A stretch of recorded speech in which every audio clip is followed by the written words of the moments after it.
Bonsoir, ravi de vous retrouver pour un numéro spécial de votre magazine Afrique Mag, consacré exclusivement à l'entretien que nous vous proposons à l'occasion de la tenue récemment à Alger du 12e congrès de l'USA, l'organisation de l'unité syndicale africaine. Et pour parler de cet événement et du syndicalisme en général en Afrique, nous avons le plaisir d'accueillir pour vous M. Erzki Mezhoud. Il est secrétaire général justement de cette organisation, l'USA, l'organisation de l'unité syndicale africaine. Monsieur Erzki Mezhoud, bonsoir et merci d'avoir accepté notre invitation. Bonsoir Halim, merci de m'avoir invité. Et à l'occasion du Nouvel An, permettez-moi de vous présenter, ainsi qu'à tout le personnel de la télévision et à tous les téléspectateurs, ici en Algérie, en Afrique et dans le monde, mes meilleurs vœux. Et j'espère que l'année 2024 va apporter beaucoup de paix, de bonheur, de prospérité pour l'Algérie, l'Afrique et le monde entier, et surtout que nos frères et sœurs palestiniens retrouvent leur sérénité, leur liberté, et que ce cauchemar cesse pour eux. Encore une fois, merci de m'avoir invité. Merci à vous, M. Mezhoud. Alors, M. Mezhoud, si vous permettez, j'ai envie d'abord de parler de syndicalisme. Est-ce que vous avez l'impression qu'il faut, à la limite, repenser ce syndicalisme, penser peut-être à l'adapter, parce que les défis ont changé, parce que la réalité du terrain a changé également? Tout à fait, parce que le monde évolue, oui. Tout évolue. Et le syndicat est un élément de la société. Donc il doit répondre à tous ces changements, il doit répondre aux attentes des travailleurs, mais aussi de prendre en charge les problèmes posés par ces transformations dans le domaine de l'emploi, les modes de production, etc. Donc le syndicalisme doit se mettre à jour, doit donc intégrer tous ces changements dans son action et de le rendre tout près des travailleurs. C'est un travail qui se fait au sein d'organisations comme la vôtre, M. Mezhoud, puisque c'est un monde qui est en perpétuel changement. Donc vous devez vous adapter à chaque fois. Donc ce travail-là se fait au sein de votre organisation ? Oui, c'est une dynamique et nous le faisons. Nous avons organisé beaucoup d'activités, des séminaires, des ateliers. Et nous projetons aussi organiser des activités concernant ces nouvelles formes de travail, ces nouvelles formes d'organisation, de recrutement et d'action. Oui. C'est une véritable révolution qui est en train de se produire à tous les niveaux. Donc le syndicat ne doit pas être derrière. Mm-hmm. Il doit toujours accompagner ces mutations. Être peut-être la locomotive. Hein. Exactement. Le syndicalisme, vous êtes d'accord si je disais que le syndicalisme est une culture, alors que de nos jours, M. Mezhoud, je pense que vous allez être d'accord avec moi, les jeunes s'intéressent de moins en moins à la chose syndicale. Qu'est-ce qu'il y a lieu de faire pour justement leur inculquer cette culture du syndicalisme et de la lutte syndicale ? Exactement. L'une des conséquences de ces changements, de ces transformations, c'est qu'il y a moins de jeunes aujourd'hui au niveau des syndicats, mais aussi les femmes. Je pense que c'est un élément important aussi, parce que la féminisation de l'emploi augmente de plus en plus ici en Afrique et dans le monde. Donc les syndicats sont aujourd'hui appelés à s'ouvrir plus, à intégrer, à se démocratiser, je dirais. Il faut que l'image de ces syndicats machos ou ces syndicats de vieux s'arrête, parce que effectivement l'image qu'un certain syndicalisme, je dirais obsolète, archaïque, qu'il envoie aux jeunes, que c'est fait pour les vieux et c'est fait pour les hommes. Donc il faut qu'on se débarrasse de ce préjugé, mais le syndicat est fait pour les travailleurs, pour se solidariser, agir et améliorer leur statut de travail et de vie, bien sûr dans un cadre approprié que nous appelons le dialogue social. Il y a de plus en plus de femmes, par exemple en Afrique, présentes au sein d'organisations syndicales? Oui, bon, il y a la féminisation de l'emploi.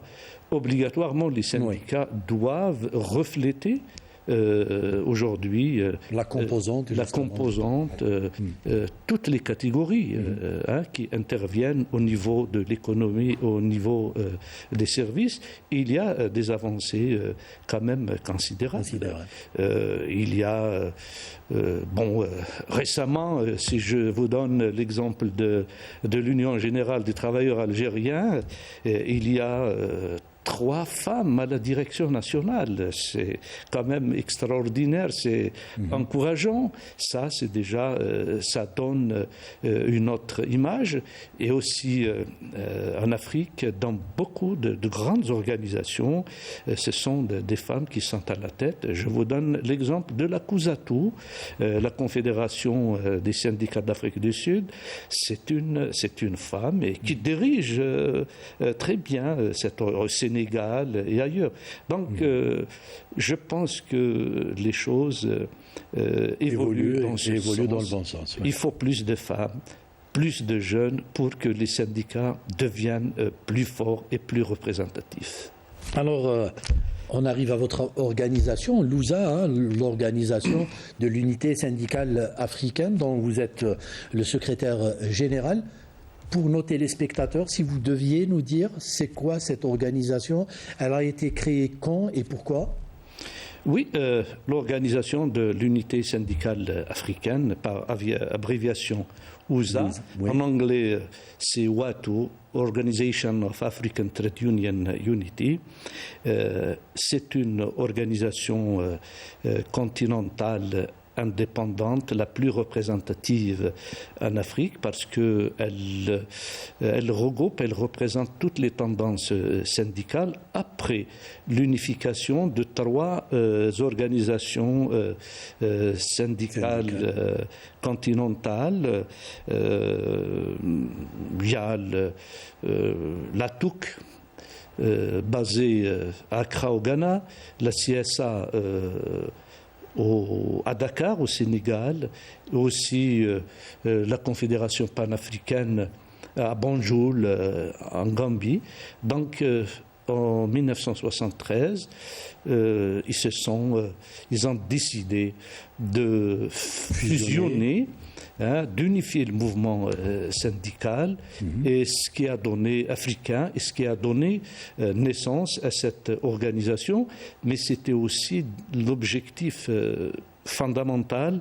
À l'époque, c'était la guerre froide, d'éviter justement à ce que les organisations syndicales soient influencées par l'extérieur. À l'époque, il y avait 2 grandes organisations internationales, la CISL, l'actuelle CSI, la Confédération internationale des syndicats libres, et aussi la Fédération syndicale mondiale, la FSM, proche du bloc de l'Est, la CSL bloc de l'Ouest. Donc les Africains ont décidé de créer une organisation unitaire, indépendante et non alignée. Elle jouit, ça c'est important de le dire, elle jouit du statut d'agence spécialisée et de membres observateurs de l'Union africaine, de l'OIT, de l'Organisation internationale du travail. nous avons un siège et nous avons un statut consultatif à Genève. Membre de l'ECOSOC, le Conseil économique, social et culturel de l'Union africaine, des Nations unies, de l'UNESCO, de l'Organisation arabe du travail, etc. Et elle représente plus de 73 grandes centrales syndicales nationales, les plus représentatives à travers le continent. Les 55 pays africains, y compris l'UGT Sario, l'Union générale des travailleurs du Sahara occidental, qui qui sont membres à part entière. Elle est basée actuellement, son siège se trouve à Accra, la capitale de la République du Ghana. Il a un statut diplomatique, organisation internationale au statut diplomatique. Elle représente une centaine de millions de travailleurs africains.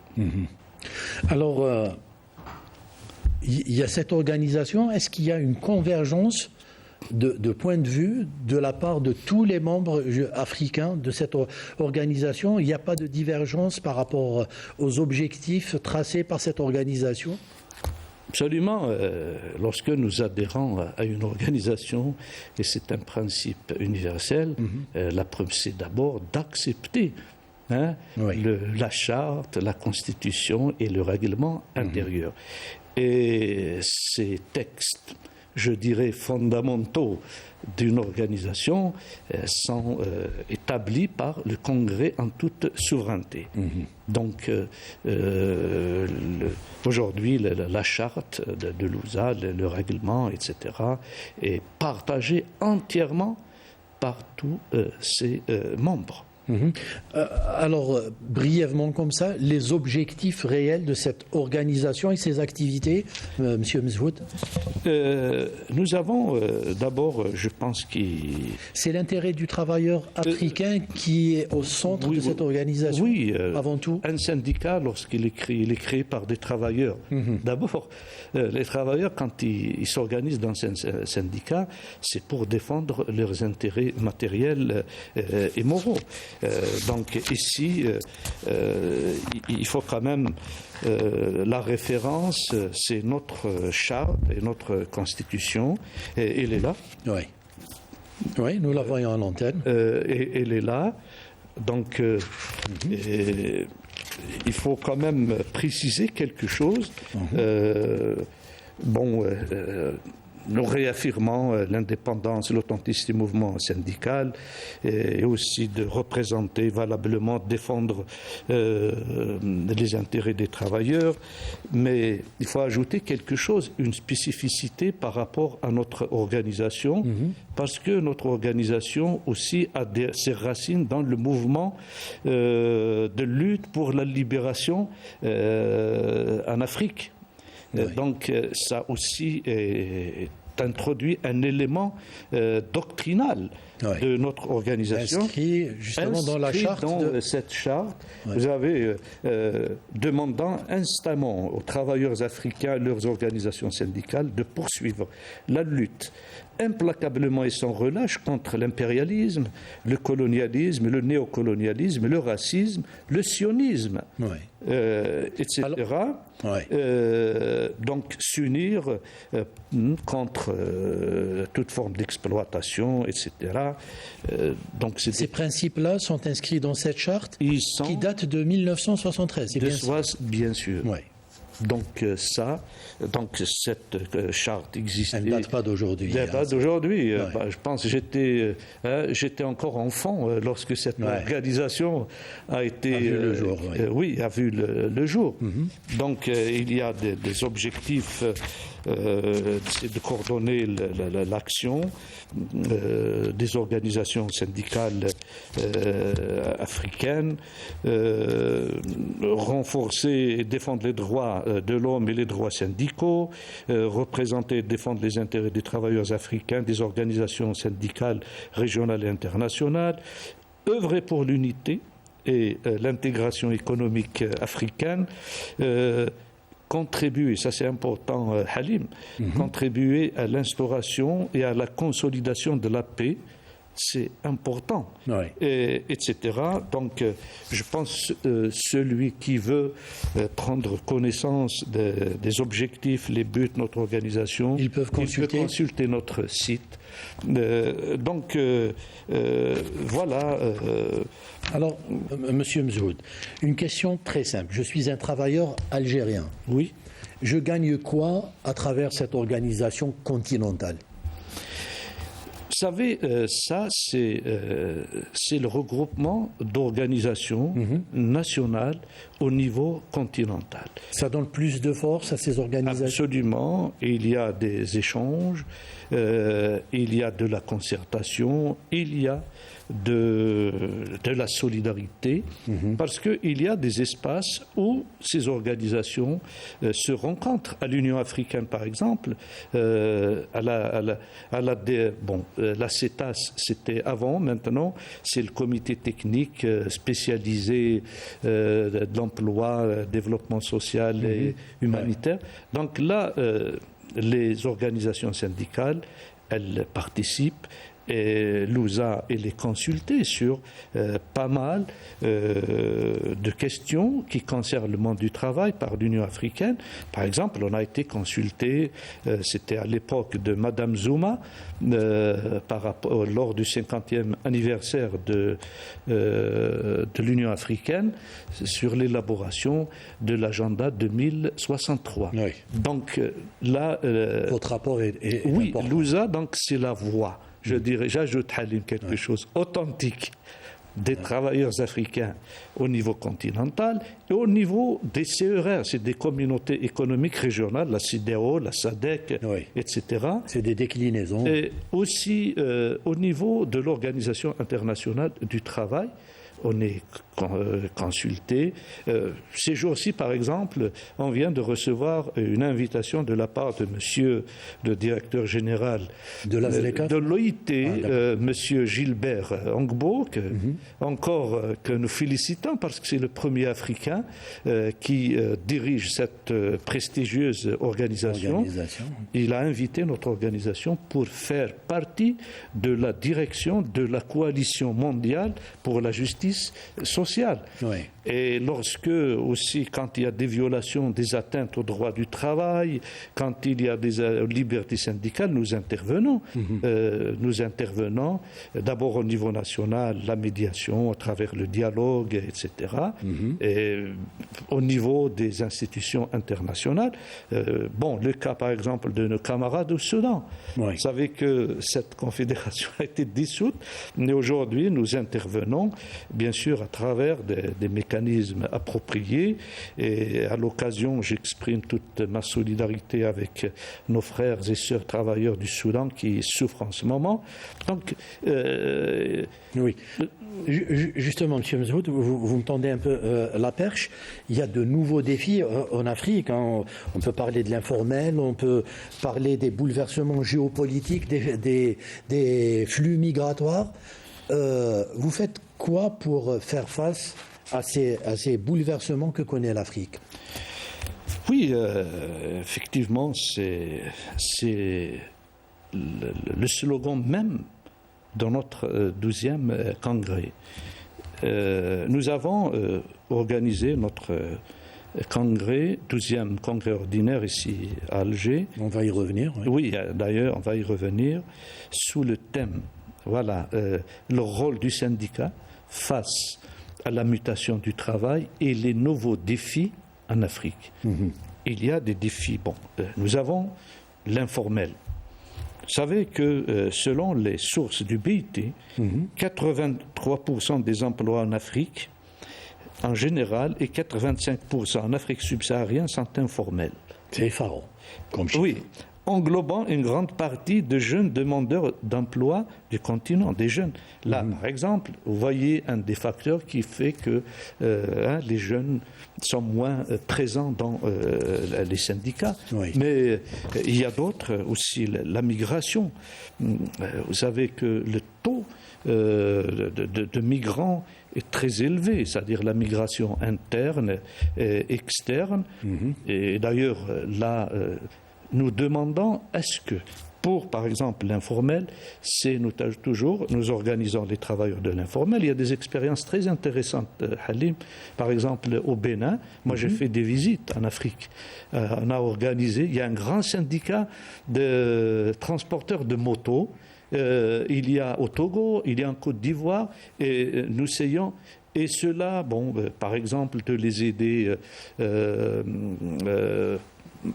à accéder à la sécurité sociale, à se protéger, et aussi de les aider pour formaliser.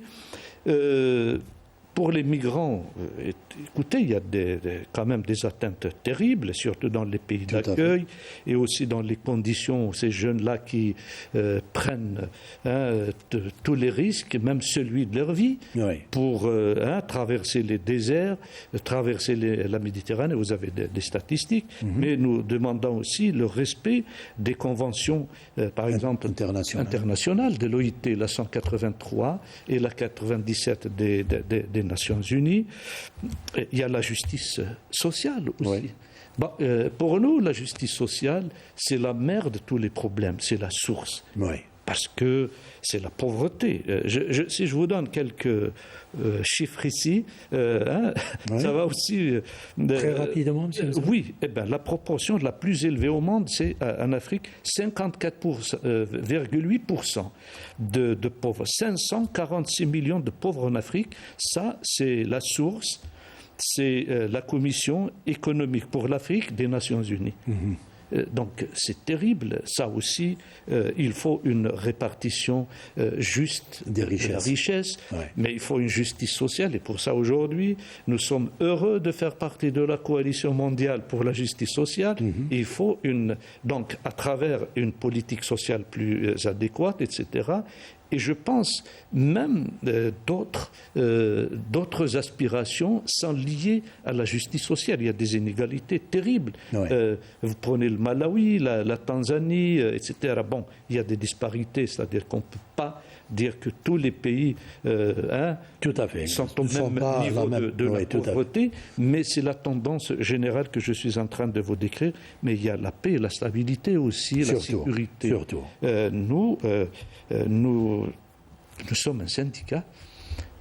On n'intervient pas dans les affaires politiques intérieures ou extérieures, mais nous avons un avis parce que ces problèmes, ces conflits, le terrorisme, etc., tout ça, ça affecte en premier lieu les travailleurs. Ça détruit ce qui se passe sans paix, sans stabilité. Oui, en RDC, par exemple. Au Soudan, c'est terrible. Mais nos frères aussi, libyens, qui vivent des problèmes. La Somalie. Là où il y a des conflits. Il y a des conflits. Il y a aussi l'insécurité dans la région du Sahel, avec le terrorisme, etc. Nous avons toujours appelé à favoriser les voies du dialogue, etc., et une résolution pacifique des conflits, parce que c'est le socle, c'est la plateforme sur laquelle le développement peut se construire, et c'est comme ça que les travailleurs vont bénéficier. Tout à fait. C'est les travailleurs qui vont bénéficier de tout ça. Absolument. Alors, Monsieur Mzout, pour aller... Excusez-moi, Halim, pour ça aussi... Très rapidement, parce que je suis chargé par... mes camarades, de saluer le rôle de l'Algérie pour la promotion de la paix, aussi dans le continent. Parce que l'Algérie qui fait beaucoup. Ils reconnaissent, ils ont toujours rendu hommage à l'Algérie pour le rôle qu'elle joue pour la promotion de la paix, la résolution des conflits en Afrique, bien sûr à côté d'autres volontés qui cherchent du bien pour le continent. Alors vous parlez de l'Algérie, vous faites bien, puisque nous arrivons à la tenue de ce congrès, le 12e congrès de l'OUSA, de l'Organisation de l'Unité syndicale africaine, ici à Alger récemment. Quelles ont été les principales résolutions à l'issue de ce congrès, M. Mzoud? La première résolution adoptée à l'unanimité par les délégués des organisations syndicales issues de plus de 54 pays africains, c'est la Palestine. Et à l'occasion, je suis chargé aussi de réitérer notre solidarité avec les travailleurs et le peuple palestinien qui sont en train de vivre une véritable... c'est un génocide. Un génocide organisé qui sont en train devant... au vu, au su de tout le monde. Personne ne peut dire qu'on a... De tout le monde. Et d'ailleurs, ce qui à retenir ces jours-ci, l'Afrique du Sud a déposé une requête au niveau de la commission de la Cour internationale de justice, justement sur la convention génocidaire. Donc nous appelons toujours, on a toujours exprimé notre solidarité, nous invitons toujours les organisations syndicales palestiniennes à assister à nos congrès. Ça, c'est une tradition et c'est dans la doctrine et la charte de notre organisation. Il y a aussi le Sahara occidental. L'UJT Sario est un membre à part entière. Ne sont pas des invités, ils sont membres à part entière de l'organisation. Et ils décident. Et aussi l'adhésion du GT Sario à l'USA, c'est pas récent. Elle a adhéré en 1988 lors du Conseil général de l'USA qui s'est tenu au Caire, en Égypte. Et aucun membre ne s'est opposé à l'adhésion entière de l'UGT Sario. Et le Congrès ensuite a entériné. Alors à l'époque aussi, j'étais encore sur les bancs de l'école. Donc les congressistes ont réaffirmé leur soutien aux travailleurs et au peuple sahraoui pour exercer son droit à l'autodétermination.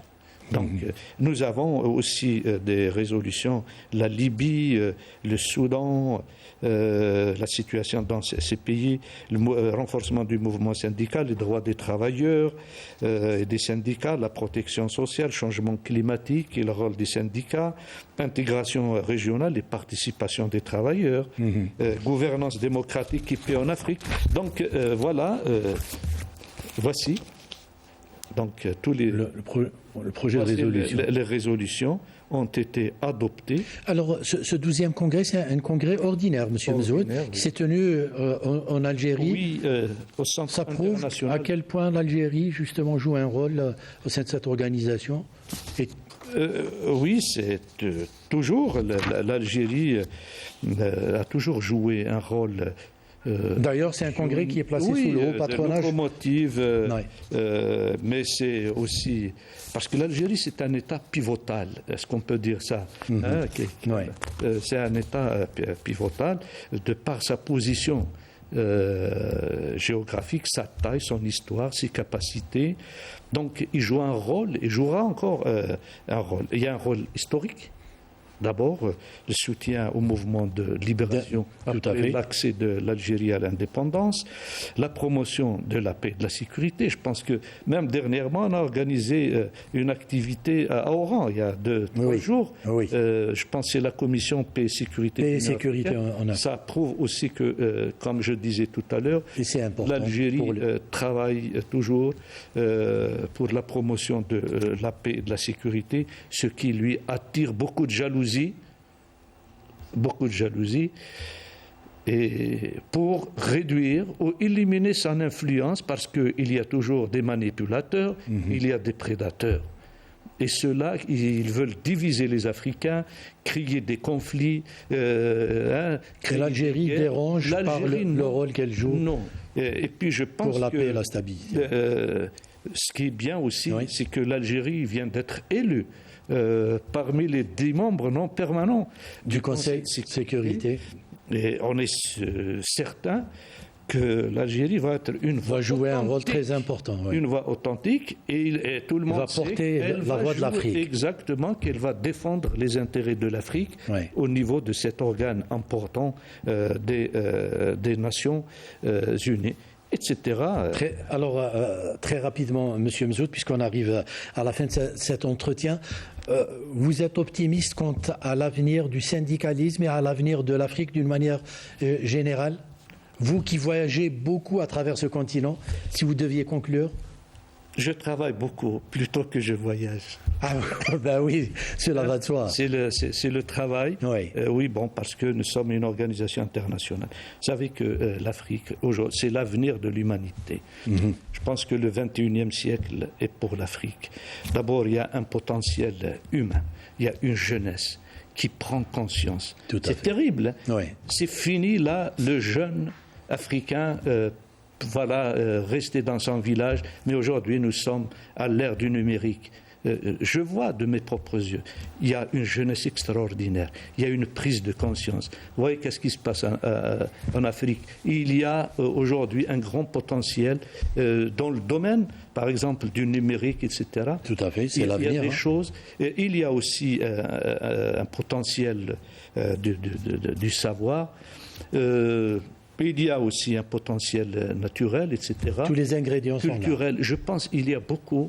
Il y a un grand avenir et les travailleurs africains vont bénéficier de ce développement, de ces changements positifs qui vont avoir lieu dans l'avenir. Très bien. Merci beaucoup, Monsieur Mzoud, d'avoir répondu favorablement à notre invitation. Nous espérons... Excusez-moi. Très rapidement, parce que... Très rapidement. Je dois, au nom de l'organisation, remercier le président de la République, M. Abdelmajid Tebboune, d'avoir accordé son haut patronage à notre deuxième congrès. Aussi tout l'appui que nous avons trouvé à l'Union générale des travailleurs algériens, à sa tête le frère Aamar Takjoun, le ministère du Travail, des Affaires étrangères. Donc il y a une motion de remerciement à remettre au président de la République. Donc on les remercie pour tout ça. Ça prouve qu'il y a toujours le rôle de l'Algérie à tous les niveaux, au niveau africain. Concernant l'avenir de l'Afrique, je veux terminer avec une petite phrase. Vous me permettez? Bien sûr, allez-y, mais très rapidement. Mais en swahili, et vous allez répéter ça avec moi. Swahili, Swahili, ouais. Africa, je vais essayer. Amoka. Africa Amoka. Et ça veut dire quoi? L'Afrique debout. L'Afrique debout, c'est très joli. C'est sur cette note positive que nous allons donc conclure notre entretien. Merci à vous, Monsieur Arsri Mzoud. Je rappelle que vous êtes le secrétaire général de l'USA, l'organisation de l'unité syndicale africaine. Merci à toute l'équipe technique du Studio 2. Merci à vous surtout de nous avoir suivis. Bonne soirée. Au revoir.